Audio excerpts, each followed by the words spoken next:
Greetings and salutations, loyal viewers of this channel. My name is Sean, and today we gotta talk about this woke activist that is well known in Seattle, Washington, who was recently busted for apparently participating in a giant fentanyl ring in the United States of America. Now, as of right now, these are just allegations, or as the super mayor would call them, allegations. But what makes this story so troubling is that not only is she a part of the Boys and Girls Club of America, the Seattle chapter, but in addition to that, she's one of these woke decriminalize everything, stop criminalizing our children's of color kind of activists. And the fact that she's using that position of trust to facilitate a drug trafficking operation is absolutely shameful and ridiculous, and proof positive once again that many of these activists are criminals themselves. Now, we're going to get into this, but before we do, I want to thank everybody who supports this channel via actualjusticewarrior.com/join.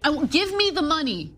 Give me the money, okay? A wolf in sheep's clothing. That's how federal investigators are describing Madalita Marty Jackson. Now, Jackson was an activist, and on the surface, she was focused on keeping kids safe, keeping them away from guns and violence.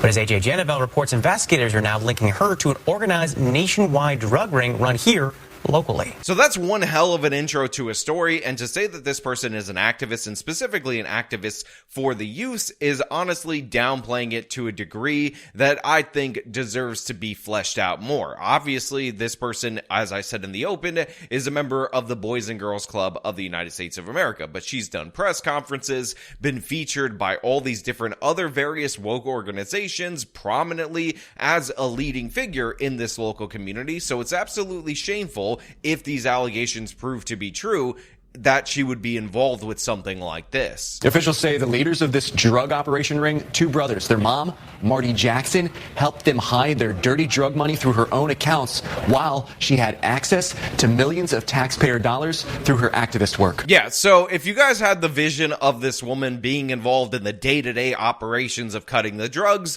unfortunately, that hilarious comedic image is not actually the case according to this federal indictment. But what is the case is that her two sons, according again to these allegations, are the main drug traffickers, and she has actually been using her accounts and her operation in order to shield this money from scrutiny, and that's how these organizations and this activism ended up getting wrapped up in this drug trade. Now, they also point out that she receives millions of dollars in state taxpayer funds, which just goes to show you how well Democrats vet the people that they hand over your tax dollars to. And remember, on the surface, she's telling people to not do drugs to stay out of trouble and talking about the evil racist criminal justice system, while beneath the surface she apparently is laundering drug money and helping to make sure that this gets pushed onto the streets by her very own children. This woman who can't raise her own children is telling the world, the city of Seattle, and the taxpayers how they should raise theirs, and it's absolutely shameful and disgusting. A face for change in front of cameras. We didn't come here to criminalize people hanging out. Marty Jackson held the role of executive director for the Boys and Girls Club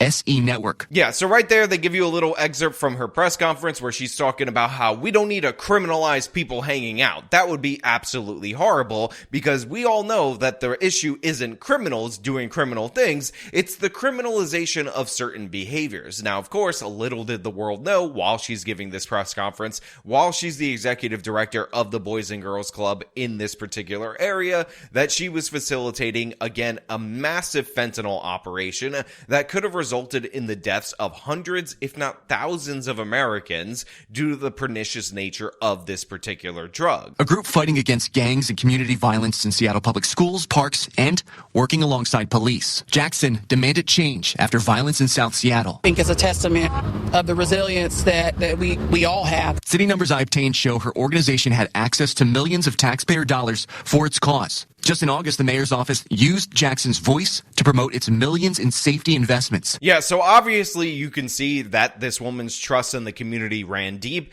and the trust with the tax dollars also did as well. She was not only partnering with the Seattle police, she was not only an outspoken advocate against violence. A lot of that violence, by the way, is rooted in the drug trade, but she also partnered with public schools in order to run programs in said public schools, and this is in addition to the work that she did at the Boys and Girls Club of America, which, by the way, is an organization that at certain periods of time in my life when I was a kid, I was actually going to. So these organizations are supposed to be all to the good. They do, in a lot of times, do great work. I don't want to diminish the overall organization due to the fact that this prominent activist, again, according to the allegations, turned out to be a crook, but it's absolutely shameful that the taxpayer was supporting this. And again, people say, oh, they didn't know or whatever, but the fact of the matter is, if she's using the drug money and funneling them in and out of the related accounts, wouldn't an auditor that you would expect to be inspecting this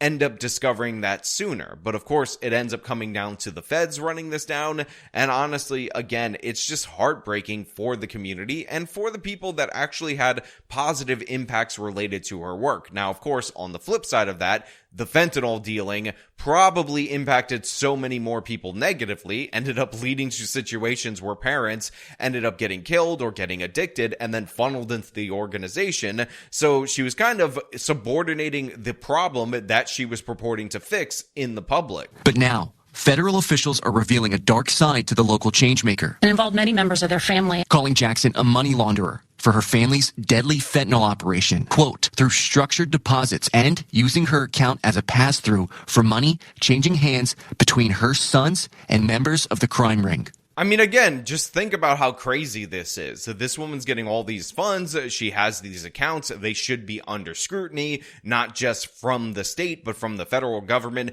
due to the fact that this is nonprofit money. And again, you have to have good accounting for that. But she's using that to wash this dirty money. And at the same time, apparently in her own home, it is loaded up with drugs and guns. And by the way, the police recovering all this stuff really goes to show you that they probably have a solid case against her. A crime ring where federal agents say Jackson's home was used to store guns and drugs. Now, of course, again, the legal case has to run its course, but it looks pretty damning as of right now. And again, this is just not surprising because when you fork over money to these activists, a lot of times it's done under the fear that you're not trying to be portrayed as an evil white racist for actually examining them, so they're able to get a pass-through that other people would not get in terms of scrutiny. An operation accused of specifically targeting Native communities for drug sales. Now look, there's a reason why I decided to leave this particular portion in here, because Native Americans have a lot of different various issues in this country. A lot of them are related to addiction, alcoholism, and all of that. And for this person who advocates for the marginalized publicly, for this person who has taken many a woke position, talked about decriminalization, different approaches to these problems, not really thinking about law enforcement, for her to go out of her way to not only use the veneer of virtue that she had to sell drugs, to sell guns, to kill people with these drugs, and of course ultimately that ended up leading to killing people with the guns, I am certain, but then to target Native Americans, a vulnerable marginalized community that is so esteemed by the woke people in the United States of America that they have that stupid BIPOC thing where it's black, indigenous, and people of color, because, you know, you can't just group these people with people of color because they're so much more victimized. The significance of this case is a family drug trafficking organization expanded beyond Washington state. But when push comes to shove, that solidarity is in fact nonsense, and the very people that she targeted were the most vulnerable people, the most marginalized in American history, the supposed allies of Black America that are fighting against the oppressive white supremacist system. Well, where is the oppressive white supremacist system? Because all I see is an activist taking advantage of that kind of rhetoric in order to push drugs on Native Americans. In the public fallout, local organizations are seemingly cutting ties fast. Jackson's image and info is wiped from the Boys and Girls Club's website. Only visible here through the Wayback Machine. So look, as you can see, based on these allegations, they're starting to purge all the records of this person, but you have the Wayback Machine, all these different archives that allow you to see this, that allow you to see how prominent she is. And of course, there's tons of video of her doing press conferences, being treated as if she's this virtuous person, talking about all manner of issues, again, promoting a lot of that woke agenda through the Boys and Girls Club. And like many a times, although to be fair, not not to this degree, what we find out is the woke agenda is the perfect cover. It's the perfect lightning rod above you in order to draw the fire from other people, from scrutiny for your actual actions and your actual intentions and who you actually are as a person. The mayor's office tells me they met with the Boys and Girls Clubs of King County immediately because of the arrest. But city officials would not tell me what came out of the meeting and deferred me back to the Boys and Girls Clubs of King County, who never responded. Now look, I'm not surprised that the Seattle city government doesn't want to talk about this. They were one of those very prominent governments that decided to defund their police. Remember, they called the Black Lives Matter riots the Summer of Love. They cut the salary of their black female police chief, and they wanted to funnel that money into community organizations because they were much, much better at deflecting and getting people away from crime than our harsh and cruel criminal justice system. So again, isn't it ironic?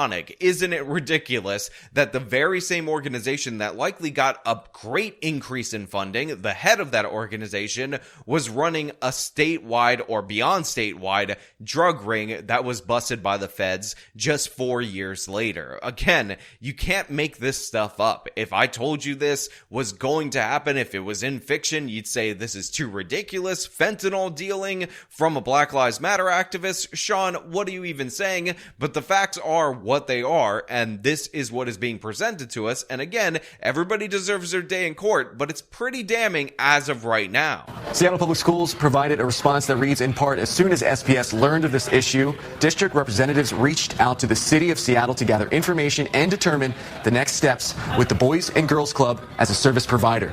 We have paused any plans for a memorandum of understanding with the SE Network safety net until more clarity regarding future operations is known. So look, the Seattle Public Schools gives a statement. It is perfectly understandable and reasonable. Obviously, they have to put a pause on any agreements with this organization because it was a front for a drug empire. But as of right now, this is where I'm going to leave the story. And of course, I want to know what you guys think about this.